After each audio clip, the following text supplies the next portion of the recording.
श्री शिवाय नमस्तुभ्यम दोस्तों। आप सभी लोग जानते हैं कि इस माघ महीने में गुप्त नवरात्रि शुरू हो रहे हैं जो कि 10 फरवरी 2024 से शुरू हो रहे हैं और दोस्तों ये चलने वाले हैं पूरे 18 फरवरी 2024 तक। दोस्तों इन्हीं गुप्त नवरात्रों का पंडित जी ने एक 9 फूल वाला उपाय बताया है जो कि आज की इस वीडियो में हम आपको समझाने वाले हैं, क्योंकि दोस्तों इस एक 9 फूल वाले उपाय को करने से आपकी जो भी मनोकामना होगी वो भगवान शिव जी के आशीर्वाद से पूर्ण ज़रूर होगी। और अगर इस उपाय को आपने पूरे मन और विश्वास से किया तो आपकी मनोकामना इन गुप्त नवरात्रों के अंदर ही पूरी हो जाएगी या इन गुप्त नवरात्रों के बाद कुछ ही दिनों में पूर्ण हो जाएगी। तो इस वीडियो में आप इस 9 फूल वाले उपाय को अच्छे से समझें और ज़रूर करें। ये उपाय गुप्त नवरात्रि के पूरे 9 दिनों तक चलने वाला है। तो दोस्तों हम आपको यहाँ पर एक बात और बता दें कि भाई जो ये उपाय है ये 9 फूल वाला, ये आप लोगों को इन गुप्त नवरात्रि के पूरे 9 दिन करना है। गुप्त नवरात्रि पूरे 9 दिनों तक चलेंगे जो कि 10 फरवरी 2024 से शुरू होंगे और 18 फरवरी 2024 तक चलेंगे। ठीक है, तो इन 9 दिनों में आप लोगों को इस उपाय को विशेष रूप से करना है। फिर आप देखिएगा कि अगले जो दिन होंगे वो आपकी सारी मनोकामनाओं को पूर्ण कर देंगे, जिस भी मनोकामना के लिए आप ये 9 फूल वाला उपाय करने वाले होंगे। तो दोस्तों इस वीडियो में हम यही 9 फूल वाला उपाय समझेंगे जो कि आपको इस माघ माह के गुप्त नवरात्रि में करना है। तो दोस्तों सबसे पहली बात ये आती है कि ये 9 फूल वाला उपाय किसको करना है, किस समय करना है और कब से करना है। तो सबसे पहली बात दोस्तों, जिसको भी अपनी किसी भी प्रकार की मनोकामना भगवान शिव जी से पूर्ण करवानी हो भाई वो ये वाला उपाय कर सकता है, चाहे वो माताएं बहनें हो, चाहे वो कोई घर का बड़ा हो। ठीक है, और अगर बच्चे भी करना चाहें तो भाई वो भी कर सकते हैं, पर उनको ये उपाय पहले समझना होगा, क्योंकि अगर वो उपाय को सही तरीके से नहीं करेंगे तो भाई उपाय काम ही नहीं करेगा। ठीक है, तो कोई भी इस उपाय को कर सकता है जिसको अपनी मनोकामना पूर्ण करवानी हो। और ये उपाय सभी नहीं कर सकते, क्योंकि इस उपाय को करने में थोड़ी आप लोगों को मतलब दिक्कत समस्या आ सकती है। वो क्या समस्या आ सकती है, क्योंकि इस उपाय को पूरे आपको 9 दिनों तक करना है। ठीक है, जिसने कर लिया उसकी मनोकामना तो भाई ज़रूर पूर्ण होगी। अब दोस्तों हम समझते हैं कि इस उपाय में आपको करना क्या है, किस समय करना है। तो देखो इस उपाय को जो करने का समय है ये मुख्य रूप से सुबह का समय है। ठीक है, कोई व्यक्ति अगर किसी कारणवश सुबह ना कर पाए तो भाई वो इस उपाय को शाम के समय भी कर सकता है ना। तो अब हम जानते हैं कि इस उपाय में आपको फूल कौन से लेने हैं। तो देखो आप लोगों को ऐसे फूल लेने हैं जो भगवान शिव जी पर समर्पित होते हों। भगवान शिव जी पर जो भी फूल समर्पित होते हों उनमें से कोई भी एक ऐसा फूल आप लोग चुन लेना जो आपको 9 दिनों तक ज़्यादा मात्रा में मिल सके। मतलब 10 फरवरी से लेकर 18 फरवरी तक आप लोगों को वो वाला फूल ज़्यादा मात्रा में मिल सके, क्योंकि इस उपाय में जो आपने पहले दिन एक फूल मतलब सेलेक्ट कर लिया वही आप लोगों को 9 दिनों तक उपयोग में लेना है ना।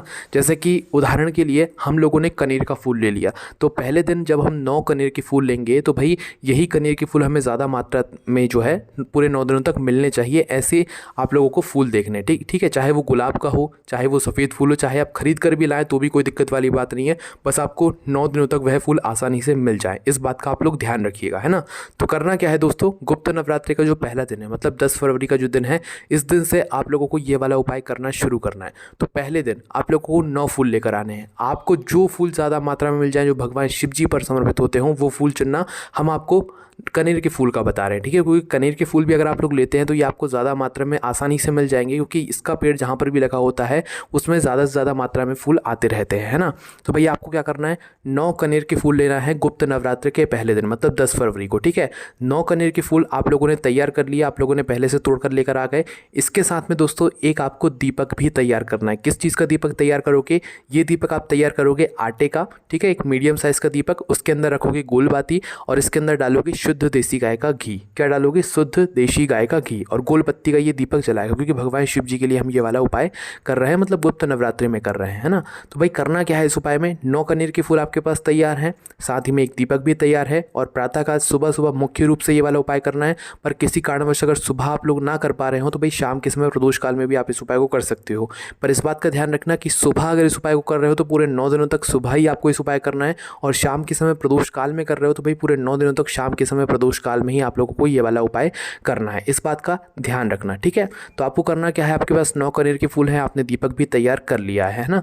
अब भाई आपको क्या करना है, सुबह सुबह प्रातःकाल भगवान शिव जी के मंदिर पहुंचना है। देखो इस उपाय के अलावा आप भगवान शिव जी की पूजन अर्चना के लिए जो भी सामग्री लेकर जाना चाहो वो लेकर जा सकते हो, जैसे कि 1 लोटा जल, बेलपत्र, फूल वगैरह जो भी चीज़ है वो आप लेकर जा सकते हो। बस 9 फूल और दीपक वो उपाय का अलग रखना है ना। शिव जी के मंदिर पहुंचना, पहले आप अपनी पूजन अर्चना कर लेना, मतलब शिव जी पर जल चढ़ाना है, बेलपत्र फूल वगैरह चढ़ाना है, वो सारी चीज़ें आप लोग समर्पित कर देना। मतलब भगवान शिव जी की पहले पूजन अर्चना कर लेना। पूजन अर्चना जैसे ही हो जाए उसके बाद आप भगवान शिव जी की शिवलिंग के पास में आना और भगवान शिव जी के लिए ये 9 फूल वाला उपाय करना है ना।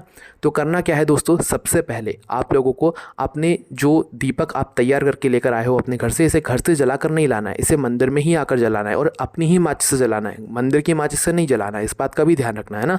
तो अपने घर से ही माचिस लाना, उस माचिस से इस दीपक को मंदिर में ही बैठकर जलाना। इस दीपक को भगवान की आरती करके या भगवान के सामने शिवलिंग के पास में ऐसे ही भगवान शिव जी का नाम लेते हुए आप लोग रख देना, ठीक है। थोड़ी इतनी दूरी बनाकर रखना उस दीपक को कि भाई भगवान शिव जी को आँच ना लगे। इस दीपक को जलाने के बाद, इस दीपक को भगवान शिव जी के पास में रखने के बाद अपने वह 9 कनेर के फूल आप लोग निकाल लो। इन 9 कनेर के फूलों को आपको चढ़ाना है भगवान शिव जी की शिवलिंग के ऊपर, वो भी अपनी वो मनोकामना करते हुए जिस मनोकामना के लिए आप अपना ये वाला उपाय कर रहे हो, है ना। इस बात का ध्यान रखना कि पहले दिन विशेष रूप से आपको अपनी मनोकामना फूलों को समर्पित करते समय बोलनी है। अब फूल को भी कैसे समर्पित करोगे, क्या हमें 9 कनेर के फूल एक साथ समर्पित करने हैं या एक एक करके समर्पित करने हैं? तो आपके पास दोनों तरीके हैं, आप चाहे तो एक एक करके भी समर्पित कर सकते हैं श्री शिवाय नमस्तुभ्यं बोलते हुए पूरे 9 फूल भगवान शिव जी की शिवलिंग के ऊपर, या तो एक साथ भी समर्पित कर सकते हैं, एक एक करके भी समर्पित कर सकते हैं, कोई दिक्कत वाली बात नहीं है, ठीक है। तो ये आपको बात आ गई पहले दिन की बात समझ में, है ना। और शाम के समय कर रहे हो तो भाई शाम के समय आपको जल लेकर जाने की कोई ज़रूरत नहीं है, आप मात्र ये उपाय करने के लिए शाम के समय जा सकते हैं, ठीक है। और ये उपाय नवरात्रि के पहले दिन से ही शुरू होगा, इस बात का भी ध्यान रखना है ना। तो दोस्तों यहाँ पर हमारा ये पहले दिन का काम हो गया। हमने आपको बोला कि ये उपाय पूरे 9 दिनों तक चलने वाला है, तो भाई पूरे 9 दिनों तक हमें ये उपाय कैसे कैसे करना है अब वो समझो। तो देखो पहले दिन आपने क्या किया, 9 कनेर के फूल लाए, या जो भी आप भगवान शिव जी पर फूल चढ़ाने वाले हो या जो आपको 9 दिनों तक ज़्यादा मात्रा में फूल मिलने वाले हैं, जो आपने लिया हो फूल, भाई वही फूल आप लोगों को, जो फूल आप पहले दिन इस्तेमाल कर रहे हो वही फूल आपको पूरे 9 दिनों तक इस्तेमाल करना है, ठीक है। तो पहले दिन आपने 9 फूल चढ़ाए भगवान शिव जी पर, अपना दीपक लगाया, भगवान से प्रार्थना कर ली, उनसे आशीर्वाद ले लिया और अपने घर पर आ गए, ठीक है। ये पहले दिन की गुप्त नवरात्रि का आपका उपाय पूरा हो गया।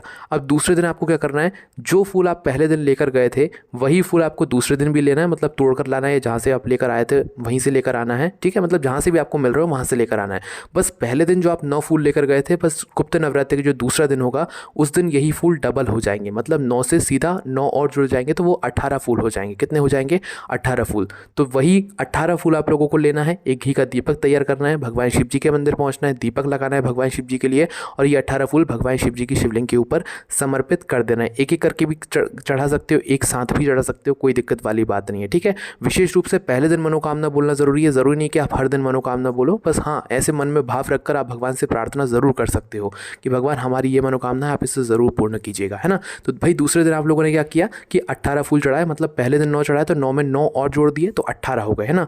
अब बात करते हैं तीसरे दिन की। तो दोस्तों जैसे ही तीसरा दिन आएगा तो आप अपने इन 18 फूलों में 9 फूल और जोड़ देना, मतलब कितने हो गए, 27 फूल हो गए, ठीक है। तो भाई आपको क्या करना है कि तीसरा जो दिन होगा, तीसरे दिन वही फूल जो आप पहले दूसरे दिन चढ़ाए हो वही फूल आप लोगों को 27 लेकर आना है, ठीक है। मतलब 27 मात्रा में लेकर आने हैं, और अपने साथ एक घी का दीपक भी वापस से आटे का तैयार करके रख लेना है ना। तो भगवान शिव जी के मंदिर पहुंचना है, अपना दीपक जलाना है, दीपक जलाने के बाद वह जो 27 फूल आप लोग लेकर गए हुए हो, भाई वह 27 फूल भी आपको भगवान शिव जी की शिवलिंग के ऊपर चढ़ा देना है। तो दोस्तों यहाँ पर आप लोगों को कुछ इस तरीके से ये 27 जो फूल हैं ये भगवान शिव जी पर चढ़ा देना है। उसके बाद में ये 3 दिन के आपके काम हो गए। अब भाई जो चौथा दिन होगा गुप्त नवरात्रि का, उस दिन आप लोग कितने फूल चढ़ाओगे, इन्हीं 27 फूल में 9 फूल और जोड़ दोगे, कितने हो जाएंगे, 36 फूल हो जाएंगे। तो भाई जो आपने तीनों तक फूल चढ़ाए हैं वही फूल आप लोगों को 36 मात्रा में चौथे दिन लेना है गुप्त नवरात्रि के, और ये मतलब 36 फूल लेकर साथ में घी का दीपक लेकर भगवान शिव जी के मंदिर पहुंचना है, दीपक लगाना है, और ये 36 फूल आपको भगवान शिव जी की शिवलिंग के ऊपर समर्पित करना और भगवान से प्रार्थना करके वापस से अपने घर पर आ जाना है, ठीक है। मतलब आप लोग समझे कि जो हमारे नवरात्रि के 9 दिन चल रहे हैं, गुप्त नवरात्रि के 9 दिन चल रहे हैं, इनमें हमें हर दिन बस जो फूल हमने पहले दिन लिया है उन्हीं फूलों में 9 फूल और बढ़ाते जाने हैं। मतलब 9 का जो पहाड़ा होता है ना, 9 का जो टेबल होता है उसके हिसाब से आप लोगों को फूल लेकर जाने हैं। जैसे कि पहले दिन 9 लेकर गए, दूसरे दिन 18, तीसरे दिन 27 और चौथे दिन 36, है ना। इसी प्रकार से आपको हर दिन 9 फूल बढ़ाते जाने हैं। और जैसे ही गुप्त नवरात्रि का 9वां दिन आएगा, मतलब आपने चौथे दिन 36 चढ़ाए, फिर 5वें दिन 9 और बढ़ा दी, 6वें दिन 9 और बढ़ा दिए, 7वें दिन 9 और बढ़ा दिए, 8वें दिन 9 और बढ़ा दिए। अब जैसे ही गुप्त नवरात्रि का 9वां दिन आएगा, मतलब कि 18 फरवरी का दिन आएगा, तो भाई उस दिन कुल मिलाकर कितने फूल हो जाएंगे, कुल मिलाकर 81 फूल हो जाएंगे, 81 फूल हो जाएंगे। तो भाई जो फूल आपने पहले दिन लिया था वही फूल आप लोग अभी तक ला रहे हो, तो भाई 9वें दिन जो आप लोग 81 फूल लेकर आओगे, मतलब जो जो फूल आप अभी तक लेकर आ रहे हो वही 81 की मात्रा में वह फूल लेकर आओगे। साथ ही में अपना घी का दीपक भी लेकर आओगे और इन दीपक को मतलब पहले भगवान शिव जी के मंदिर में पहुंचोगे, दीपक को यहाँ पर प्रज्वलित करोगे और अपने वह 81 फूल 81 फूल जो आप लोग लेकर आए हो ये भगवान शिव जी पर समर्पित करोगे। ठीक है दोस्तों, जो आखिरी वाला दिन होगा मतलब गुप्त नवरात्रि का 9वां दिन होगा, 18 फरवरी का दिन होगा। इस दिन जो आप भगवान शिव जी के ऊपर जैसे ही मतलब उनके लिए दीपक लगाओगे और ये 81 फूल भगवान शिव जी की शिवलिंग के ऊपर समर्पित करोगे तो आपको भगवान से अपनी वह मनोकामना वापस से एक बार और बोलनी है। विशेष रूप से अपने मन ही मन में या भगवान जी के सामने बैठकर ज़रूर बोलनी है जिस मनोकामना के लिए आप यह वाला उपाय कर रहे हो। विशेष रूप से इस उपाय का जो गुप्त नवरात्रि का जो पहला दिन होगा उस दिन आपको अपनी मनोकामना बोलनी है और एक मनोकामना मतलब गुप्त नवरात्रि के आखिरी दिन, मतलब मनोकामना आपकी एक ही होगी। ठीक है, पर विशेष रूप से आपको भगवान शिव जी से जो आप मांगना चाह रहे हो, जिस मनोकामना के लिए आप ये वाला उपाय कर रहे हो, वह मनोकामना गुप्त नवरात्रि के पहले दिन बोलना है और विशेष रूप से आखिरी या 9वें दिन आप लोगों को 81 फूल चढ़ाने के बाद भगवान शिव जी से ज़रूर बोलना है ताकि उन तक आपकी वह मनोकामना पहुँचे जिस मनोकामना के लिए आप लोग यह वाला उपाय कर रहे हो। ठीक है, तो दोस्तों बस जैसे ही आप लोग 9वें दिन दीपक लगाकर मतलब पूरे जो है 81 फूल चढ़ाकर मतलब चढ़ा देते हो, भगवान से प्रार्थना कर लेते हो, मनोकामना बोल देते हो, आपका ये उपाय पूर्ण हो जाता है। ठीक है, बस इस उपाय को करने के बाद आप थोड़े दिन इंतजार करना, आपकी वह मनोकामना धीरे धीरे करके पूर्ण होना शुरू हो जाएगी अगर आपने इस उपाय को पूरे मन और पूरे विश्वास से किया होगा और सही तरीके से किया होगा, है ना। तो दोस्तों अब आप समझे कि इस उपाय को करने में क्या आपको मुश्किलें आ सकती है, बस यही मुश्किल आ सकती है और कोई दिक्कत वाली बात नहीं है। बस आपको ध्यान ये रखना है कि आपको फूल वही चुनना है जिस फूल को आप लोग 9 दिनों तक ज़्यादा मात्रा में ले सको, खरीद सको या कहीं से तोड़ कर ला सको, क्योंकि अगर आप लोगों ने फूल बदले तो भाई फिर उपाय काम ही नहीं करेगा। ठीक है, जैसे कि पहले दिन आपने कोई सी और फूल ले ली, गुलाब का फूल ले लिया, दूसरे दिन से आपने सफ़ेद फूल ले लिया, ऐसा नहीं चलेगा। पहले दिन सफ़ेद फूल लिया है तो पूरे 9 दिनों तक सफ़ेद फूल इस्तेमाल करना है। पहले दिन कनेर का फूल लिया है तो भाई पूरे 9 दिनों तक कनेर का फूल ही आप लोगों को इस्तेमाल करना है और भगवान से अपनी मनोकामना बोलना है, उनसे प्रार्थना करना है, आपकी वह मनोकामना ज़रूर पूर्ण होगी जिसके लिए आप लोग ये वाला उपाय कर रहे हैं। ठीक है, अब दोस्तों बच्चों को ये उपाय करने में ज़रूर दिक्कत समस्या आ सकती है क्योंकि उन्हें शायद ये उपाय पूरा अच्छे से समझ ना आए, बट हाँ बड़े लोग तो इस उपाय को अच्छे से कर ही सकते हैं। और इस गुप्त नवरात्रि का महत्व भी बहुत ही बड़ा होता है। जिस तरीके से ही गुप्त नवरात्रि के 9 दिन होते हैं, आपकी जो भी मनोकामना होती है उसका फल भी आप लोगों को बहुत ही गुप्त तरीके से मिल जाता है और किसी को पता भी नहीं चलता है। साथ ही में आपकी जो भी मनोकामना होती है वो पूर्ण भी ज़रूर हो जाती है। अब दोस्तों यहाँ पर एक बहुत बड़ा प्रश्न ये भी है कि जो हम दीपक पूरे 9 दिनों तक एक एक लेकर जाएंगे वो दीपक मिट्टी का नहीं ले सकते क्या? तो दोस्तों ले सकते हो, पर हर दिन आप लोग नया मिट्टी का दीपक कहाँ से लाओगे? तो इससे अच्छा यही है कि आप प्रतिदिन एक आटे का थोड़ा सा छोटा सा मीडियम साइज़ का दीपक बनाकर इस उपाय को करने के लिए लेकर चले जाओ, तो ये ज़्यादा अच्छी बात हो जाती है। ठीक है, और उपाय को सुबह कर रहे हो पहले दिन से तो सुबह ही पूरे 9 दिनों तक करना, और शाम के समय प्रदोष काल में कर रहे हो लगभग 6 से 7 के बीच में या 7 से 8 के बीच में, तो भाई आप लोग उस समय करना। ठीक है, तो दोस्तों आपको कुछ इस प्रकार से ये 9 फूल वाला उपाय इन माघ महीने के गुप्त नवरात्रि में करना है। इस उपाय को करने में अगर आपको कोई भी दिक्कत समस्या परेशानी आती है तो उसे आप हमसे कमेंट करके पूछ सकते हैं। ओम नमः शिवाय, जय भोले बाबा, श्री शिवाय, नमस्तुभ्यम।